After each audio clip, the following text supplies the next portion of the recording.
انسان کی زندگی میں کچھ چیزیں ایسی ہوتی ہیں جن کے بغیر زندگی گزر نہیں سکتی۔ اتنی دیر تک جتنی دیر تک وہ چیز اس کے پاس موجود ہوتی ہے اسے نہ اس بات کا ادراک ہوتا ہے نہ احساس ہوتا ہے، لیکن جب وہ چیز اس کے پاس سے رخصت ہو جاتی ہے، اس کے پاس کسی وجہ سے خدا نہ خواستہ وہ چیز موجود اور محفوظ نہیں رہتی، پھر اسے احساس ہوتا ہے کہ ایک بہت بڑی نعمت تھی میرے پاس، وہ مجھ سے چلی گئی۔ ہماری زندگی کے اندر بہت ساری ایسی چیزیں ہیں کہ اگر وہ ہم سے رخصت ہو جائیں، خدا نہ کرے، تو پھر ہمیں بڑی شدت سے احساس ہوگا کہ یہ نعمت کتنی بڑی ہے۔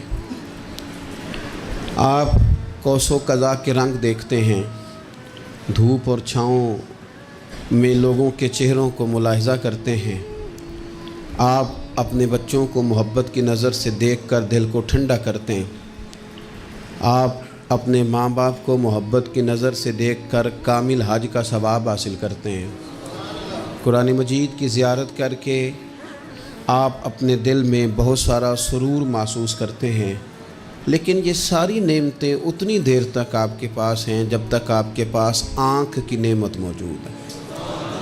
اگر یہ رخصت ہو جاتی ہے نا، اگرچہ اتنی ساری نعمتوں میں یہ ایک نعمت ہے، لیکن آپ آنکھ نہیں ہے تو آپ کو تو اپنوں کا احساس بھی نہیں، آپ تو اپنوں کے چہرے بھی دیکھ نہیں پائے۔ کوئی بھی نعمت جو آپ کے پاس ہے، آپ کبھی محسوس کریں کہ اگر اس نعمت کا وجود ہمارے پاس نہ ہوتا تو ہماری کیفیت کیا ہوتی۔ یہ سانس ہے، ہم 2 دفعہ سانس کا استعمال کرتے ہیں، ایک دفعہ اندر جاتی ہے اور ایک دفعہ باہر آتی ہے۔ اگر اندر نہ جائے تو بھی مسئلہ ہے، چلی گئی ہے لوٹ کر باہر نہ آئے تو بھی بہت بڑی مشکل ہے۔ تو اس کا اندر اور باہر جانا یہ زندگی کا احساس ہے۔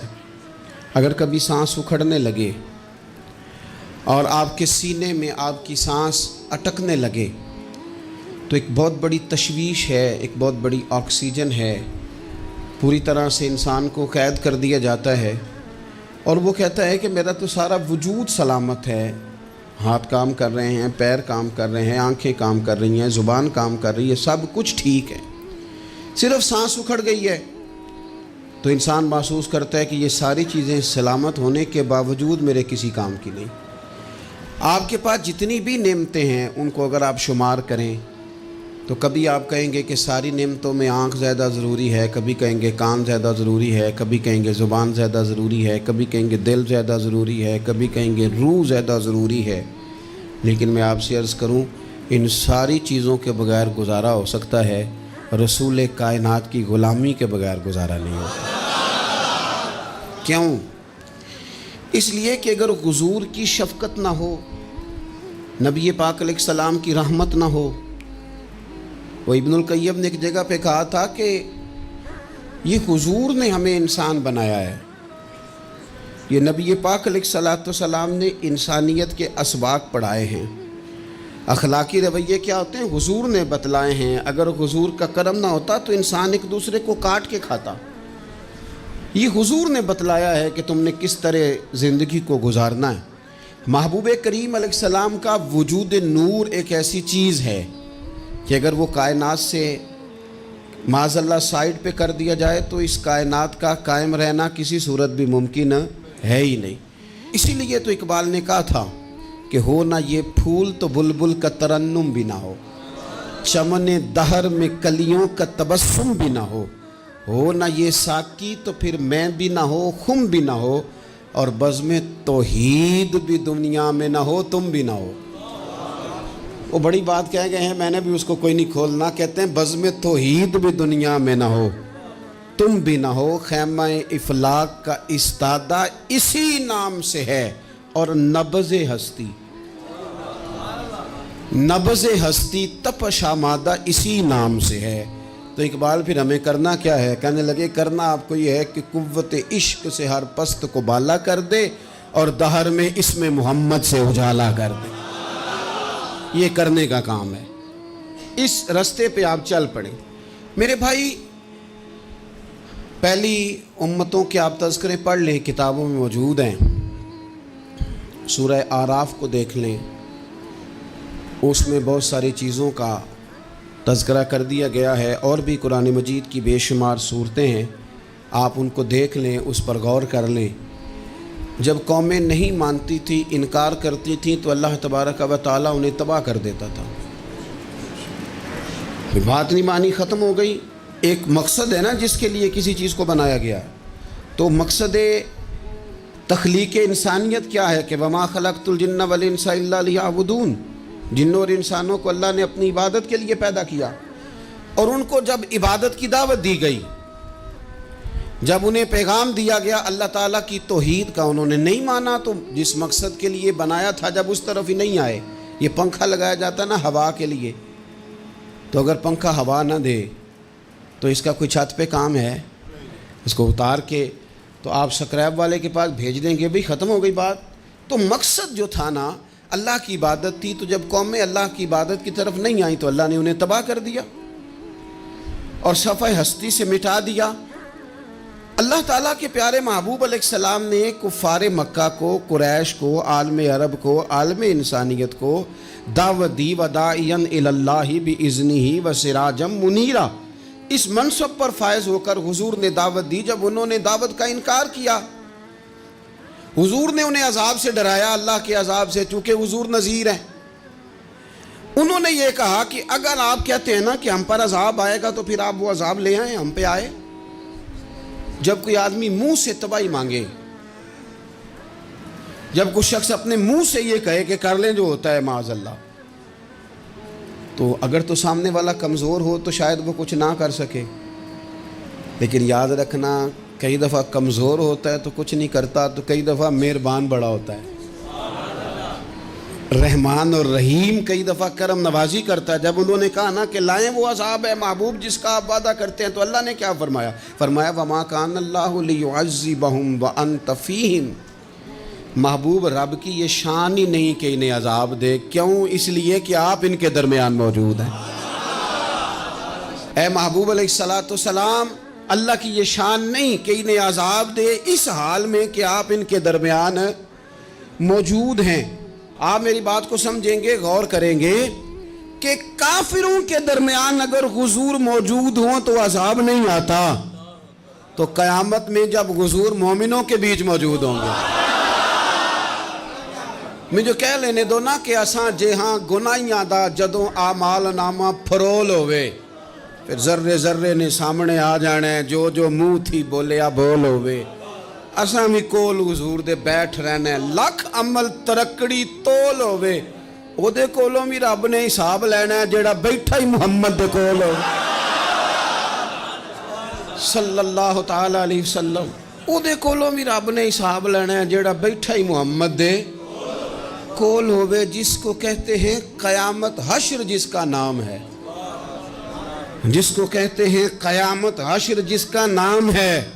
تیرے دیوانوں کے لیے وہ دن تو جشن عام ہے، زیارت ہوگی نا حضور کی، تیرے دیوانوں کے لیے وہ دن تو جشن۔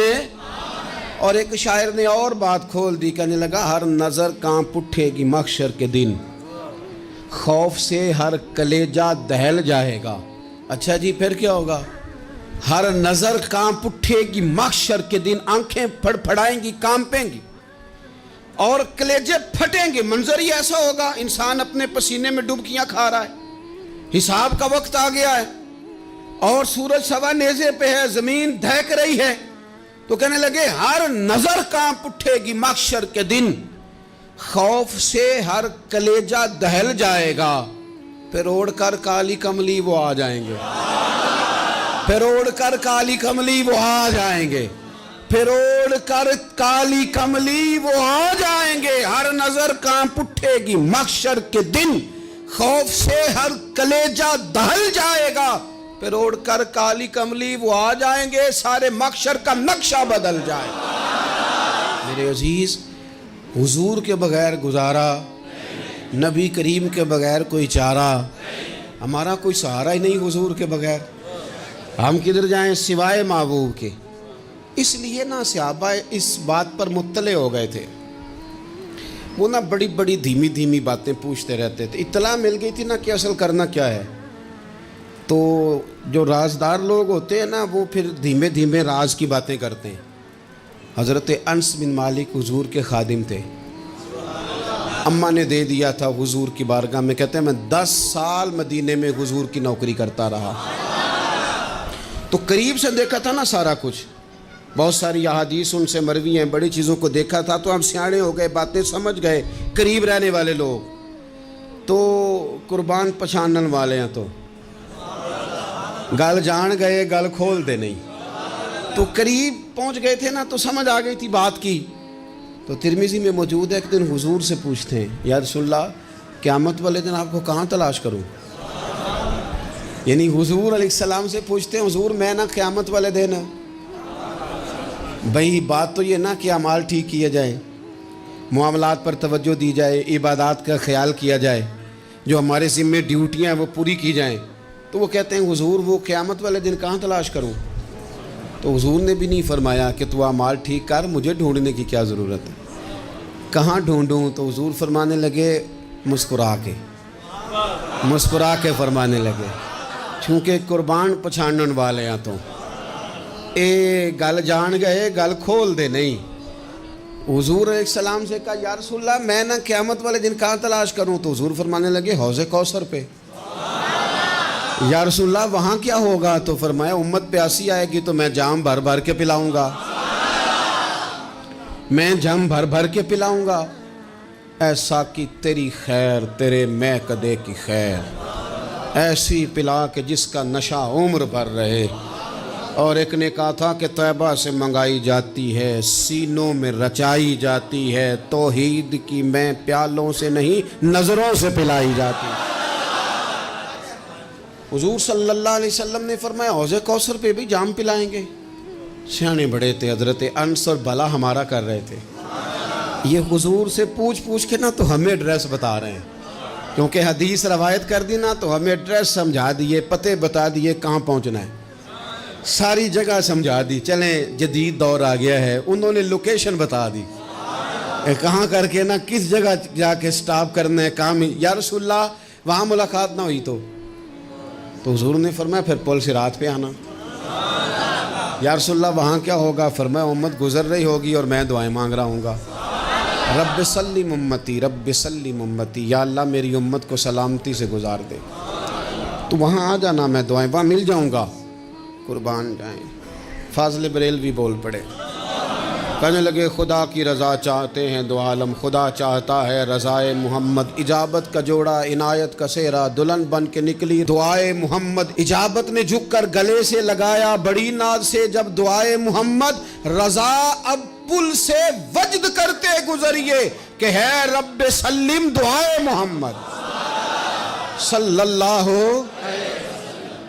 تو عرض کی یا رسول اللہ وہاں ملاقات نہ ہوئی تو؟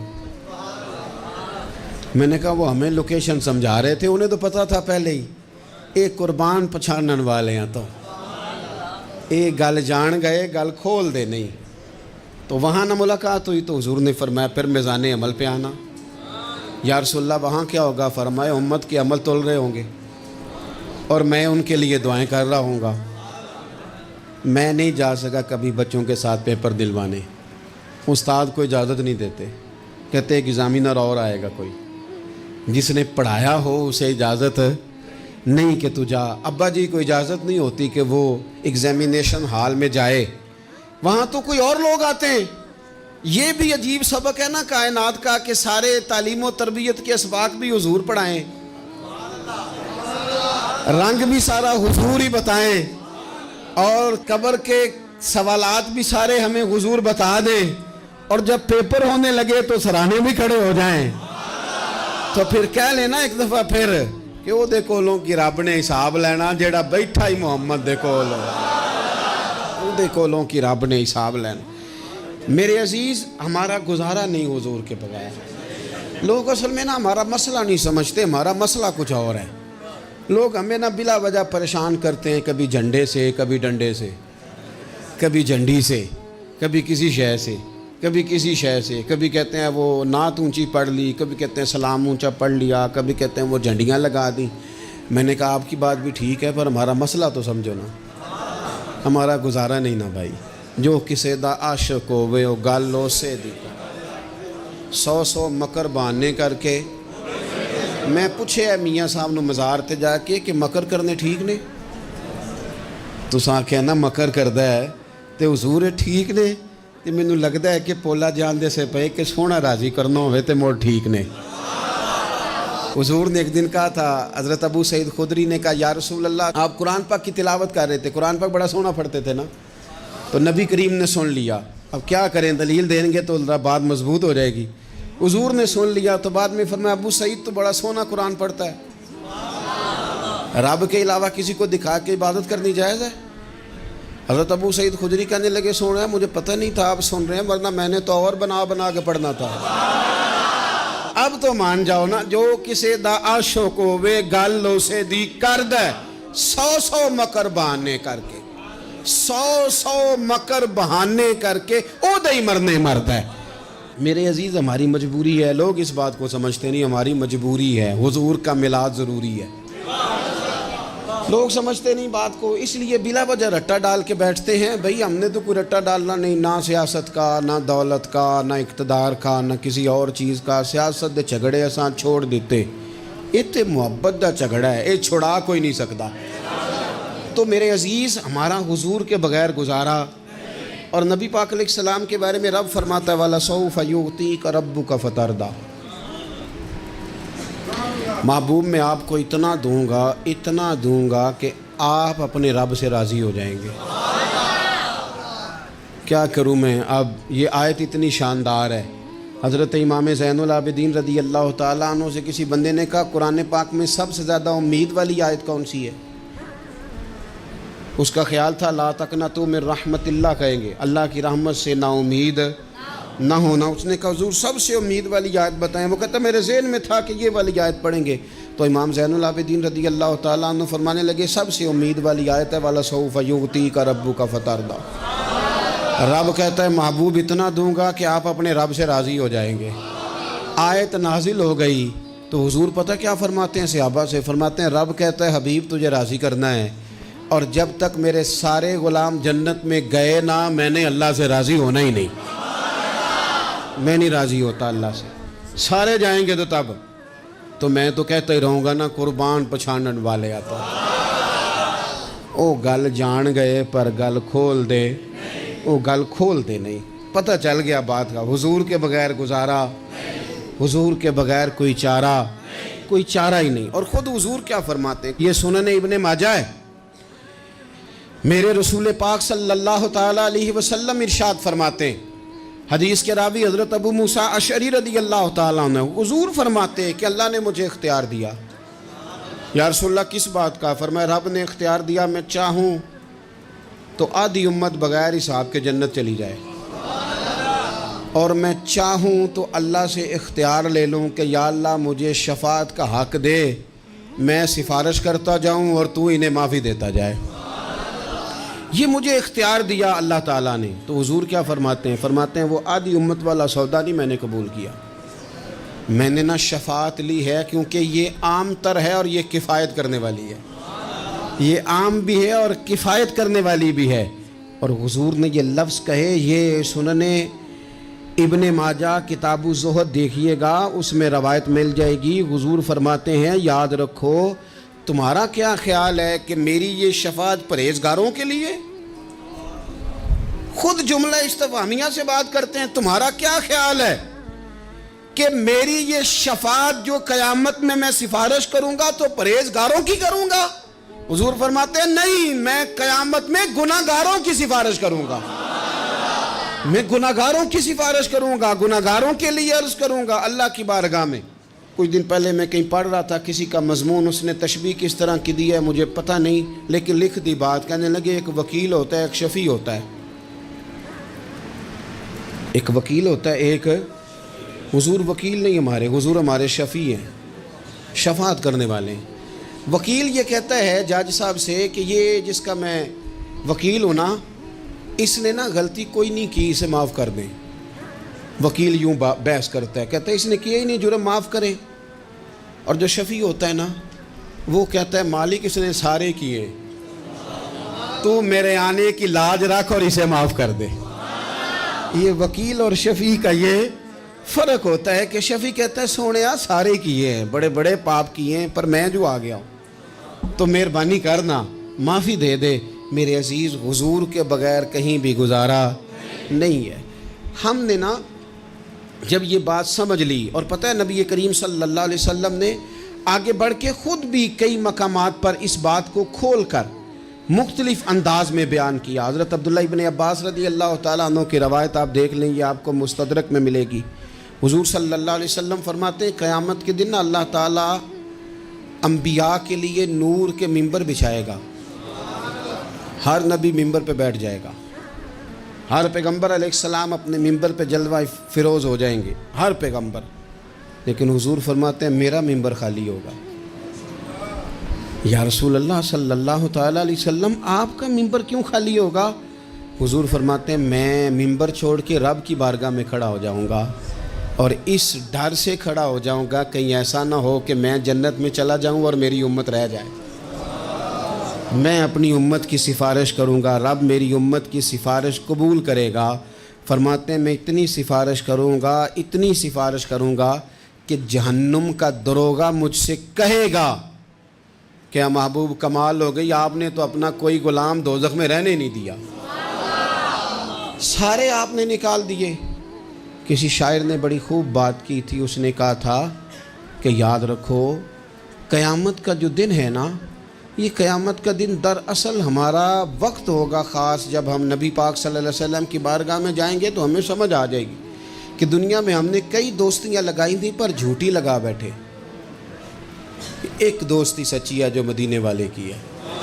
وہ کہتے ہیں محمد بوٹیا جھوٹا ہی جاگ سارا، اے سچیاں مدینے والے دیاں یاریاں، سچیاں مدینے والے دیاں۔ تو نبی پاک صلی اللہ علیہ وسلم کے بغیر نہ دنیا میں گزارا ہے، نہ قبر میں گزارا ہے، نہ آخرت میں گزارا ہے۔ اب ایک سبق ہے، وہ سبق بھی آپ نے ضرور یاد کرنا ہے۔ جس شخصیت کے بغیر ہمارا گزارا نہیں، نہ قبر میں، نہ حشر میں، نہ پل صراط پہ، نہ میزان عمل میں، نہ حوض کوثر پہ، تو ہمارا ان کے بغیر دنیا داری میں گزارا کیسے ہو جاتا ہے؟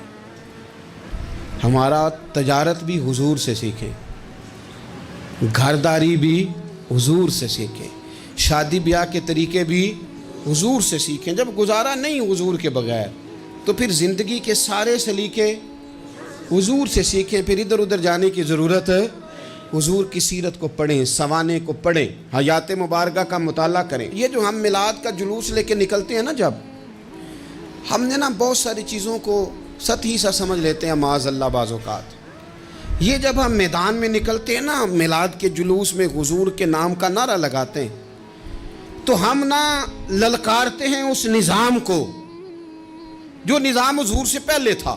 امیر غریب کی تقسیم تھی، ذات برادری کی تقسیم تھی، چھوٹے بڑے کی تقسیم تھی، گورے کالے کی تقسیم تھی۔ ہم جب میدان میں نکل کے نعرہ لگاتے ہیں تو ہم اس نظام کو للکارتے ہیں، ہم کہتے ہیں وہ نظام نہیں چلے گا، اب حضور کا میلاد ہو گیا ہے۔